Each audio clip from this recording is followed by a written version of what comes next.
En el nombre del Padre, y del Hijo, y del Espíritu Santo. Alabado sea Jesucristo.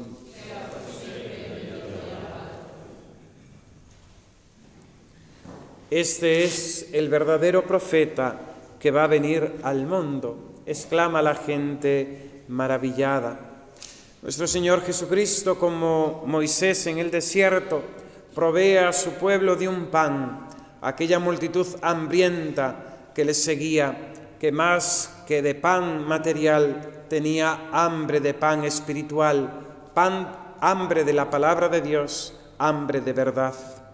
Estupendo milagro que nos recuerda aquel otro del maná en el desierto, con el que cada día durante 40 años el pueblo de Israel satisfizo su hambre hasta llegar a la tierra prometida. Milagro de la multiplicación de los panes, con su largo discurso pronunciado después en la sinagoga de Cafarnaúm acerca del pan de vida, que anuncia la institución de la Eucaristía.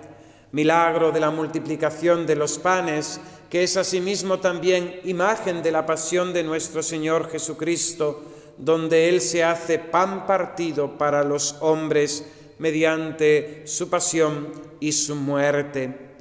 Milagro de la multiplicación de los panes, que nos habla de ese otro milagro diario que acontece en nuestros altares cada vez que se celebra la Santa Misa, donde Cristo nuestro Señor se hace presente bajo las especies sacramentales del pan y del vino por la renovación incruenta de su sacrificio en la cruz para ser alimento y bebida de su Iglesia, de sus amigos, de su pueblo. Nos sentiríamos gozosos si pudiésemos participar en aquella escena que hoy hemos escuchado en el Evangelio, en aquella llanura de Betsaida, donde Cristo nuestro Señor, cercana ya a la Pascua, en aquel ambiente primaveral, realiza este prodigioso milagro. Nos sentiríamos gozosos, pero no caemos en la cuenta de este otro milagro, de este otro banquete que Cristo prepara para sus amigos cada día en nuestros altares, el banquete de la Sagrada Comunión. Aquellos en el milagro, en la escena evangélica, no comieron más que pan de cebada, un pan duro, y en cambio nosotros en el banquete de la Eucaristía se nos brinda un pan del cielo. El mismo Dios se hace alimento nuestro. La Santa Misa, sacrificio de la cruz, ha sido instituida para la unión íntima de los fieles con Cristo. La Eucaristía ha sido instituida por nuestro Señor Jesucristo para que le recibamos en sagrada comunión. El altar es mesa del banquete, donde Cristo nuestro Señor se nos ofrece como comida. Él mismo dirá más tarde: si no coméis la carne del Hijo del Hombre, no tendréis vida en vosotros. Quien come mi carne y bebe mi sangre, tiene vida eterna, y yo lo resucitaré en el último día. A este banquete que Cristo prepara están todos los bautizados invitados. A nadie se excluye de esta mesa si se cumple con las condiciones que la Iglesia exige: saber a quién recibimos, guardar el ayuno eucarístico y estar en gracia de Dios. La comunión es un don que viene de lo alto, es un regalo divino, no es un derecho que podamos exigir en la mentalidad moderna. El pecado es el que nos excluye de la Sagrada Mesa, el pecado es el que nos aparta de la Sagrada Comunión, el pecado es el que nos impide participar y recibir el cuerpo de Cristo. Pecado ocasional que, si no nos confesamos, no nos deja acercarnos a la Sagrada Comunión. Pecado estable y público que nos aparta de forma permanente de la Sagrada Comunión mientras no salgamos de esa situación. Toda la perfección de la vida cristiana, el secreto de la santidad, está en la Sagrada Comunión. Quiero compartir con vosotros unas pequeñas ideas recogidas de un texto de San Pedro Julián Eymar, apóstol de la Eucaristía. Toda la perfección de la santidad se compendia en esto: la Sagrada Comunión, la comunión diaria. La Sagrada Comunión es el último grado de perfección del amor de Jesucristo.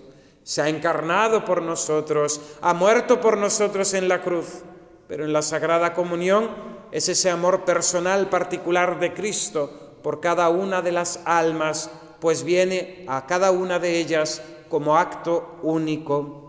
Último grado de la perfección del amor de Jesucristo en el alma y fuente de abundantísimas e inefables gracias, por lo que debemos aspirar a la comunión frecuente, a la comunión cotidiana.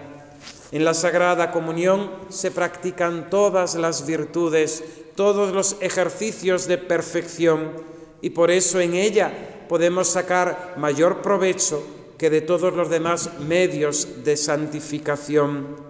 Mas para que esto sea así, dice el santo, es necesario que la Sagrada Comunión sea el pensamiento que se adueñe de nuestra mente, sea el pensamiento, el sentimiento que se adueñe de nuestro corazón y de nuestros afectos, sea el motivo que nos lleve a toda nuestra acción.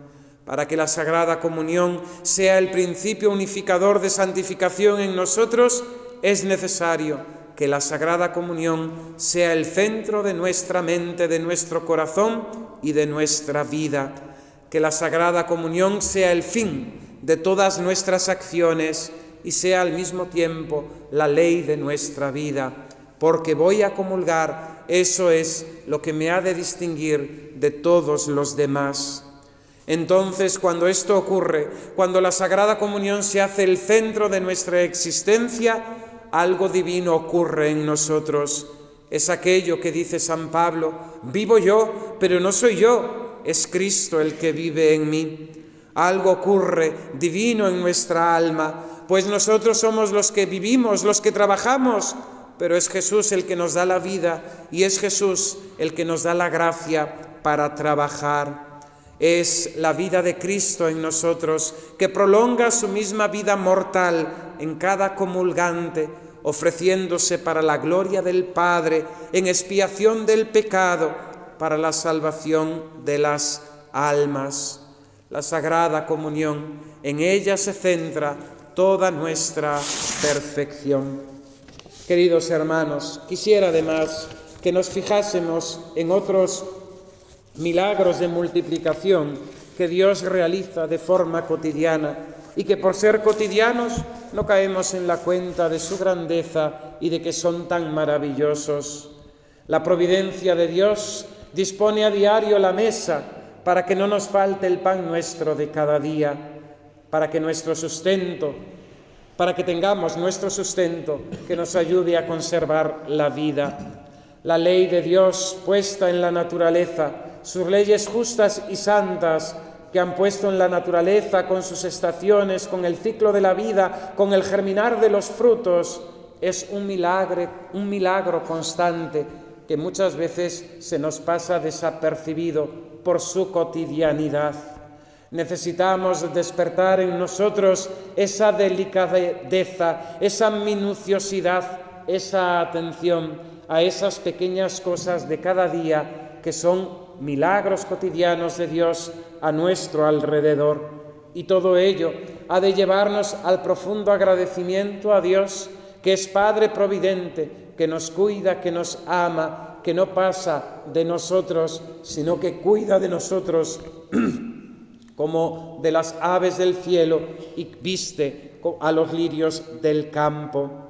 Hemos de también guardar y vivir la virtud de la templanza ante el uso de los bienes materiales, de los bienes de este mundo, sin despreciar, sin malgastar.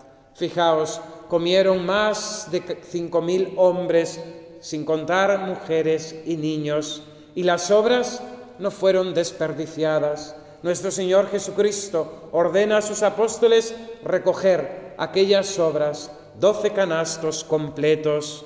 Hemos de vivir la virtud de la templanza, compartiendo nuestros bienes con los que el Señor nos ha dado, con aquellos que no los tienen. Cuando los ecologistas y los predicadores de la Agenda 2030 proponen una ecología basada en el aborto para disminuir así la población mundial, porque dicen que no hay recursos suficientes para alimentarse, nosotros los cristianos podemos predicar la virtud de la templanza y de la moderación. La pobreza en el mundo no es porque la tierra no pueda dar lo necesario para que el hombre se sustente, sino que la pobreza tiene por origen el egoísmo, la avaricia de los ricos que, apropiándose de lo que no les pertenece, se lo niegan a sus hermanos que tienen necesidad. San Juan Crisóstomo hablará de forma firmísima, diciendo que cuando le damos a un pobre aquello que le es necesario para la vida, no estamos haciendo limosna, ni estamos haciendo, vamos a decir, beneficencia, sino que estamos haciendo justicia. Cuando a un pobre le damos vivienda, cuando a un pobre le damos de comer, estamos haciendo justicia, porque es algo que le pertenece, que Dios le da. Hemos de vivir también en este sentido la limosna penitencial, esa limosna que la Iglesia nos invita a vivir particularmente en este tiempo de Cuaresma, pero que debe acompañar todo nuestro caminar, toda nuestra vida. Por eso la limosna ha de ser ese compartir con aquellos que no tienen, el privarnos nosotros de aquello que es superfluo para que aquellos que no tienen lo necesario puedan comer y puedan tener pues las mínimas condiciones de vida. Hemos de prolongar en definitiva el milagro de la multiplicación de los panes. Se cuentan de los santos cuántos milagros de multiplicación. Recordemos a San Juan el Limosnero, patriarca de Alejandría, dadivoso, entregado a los pobres, y cuanto más daba a los pobres, más recibía de Dios. Decía él, con esa gracia y esa, vamos a decir, esa simpatía de los santos: voy a ver, Señor, quién se cansa antes, si tú de dar o yo de repartir. Recordemos a Santa Casilda, aquí en Toledo, que iba a ayudar a aquellos hermanos suyos cristianos que estaban en las cárceles por culpa de los moros, y en aquella regazo que llevaba aquellos panes. Cuando es interrogada, aparecen flores. Recordemos a San José Cotolengo con su pequeña obra de la Casa de la Providencia Divina. Tantos y tantísimos milagros de multiplicación de aquellos que dando Dios bendecía con más bienes para repartir entre los más necesitados. La Sagrada Escritura nos dice que el que da a un pobre presta al Señor, y el Señor le pagará. El que da a un pobre presta al Señor, y el Señor le pagará. Dice San Agustín, hablando de la grandeza de la limosna: por unas pocas monedas se nos devolverá las riquezas inmensas, por algo de la tierra se nos dará en herencia el cielo, por lo que pasó en un instante se nos dará la eternidad. Por una pequeña limosna de los bienes que Dios nos ha regalado, Él mismo, Dios mismo, se entregará a nosotros. La caridad y la limosna hacen también hoy que muchos puedan ver y experimentar el milagro de la multiplicación de los panes. Pensemos en toda la actividad caritativa de la Iglesia, que no es su acción principal, pues la acción principal de la Iglesia es predicar a Jesucristo, pero que es una acción que es indisoluble a la misma fe en Jesucristo, porque Jesucristo es el que se da a nosotros, y nosotros, al recibirlo, nos obliga a darnos también a los demás. Milagro de la multiplicación de los panes, que cura el pecado de egoísmo y de avaricia del corazón del hombre. Y por tanto, ante tal ejemplo del Divino Salvador, aprendamos nosotros e imitémoslo, siendo dadivosos con los más necesitados, dando de nuestros bienes, pero sobre todo dándonos a nosotros mismos. Que así sea. En el nombre del Padre, y del Hijo, y del Espíritu Santo. Amén.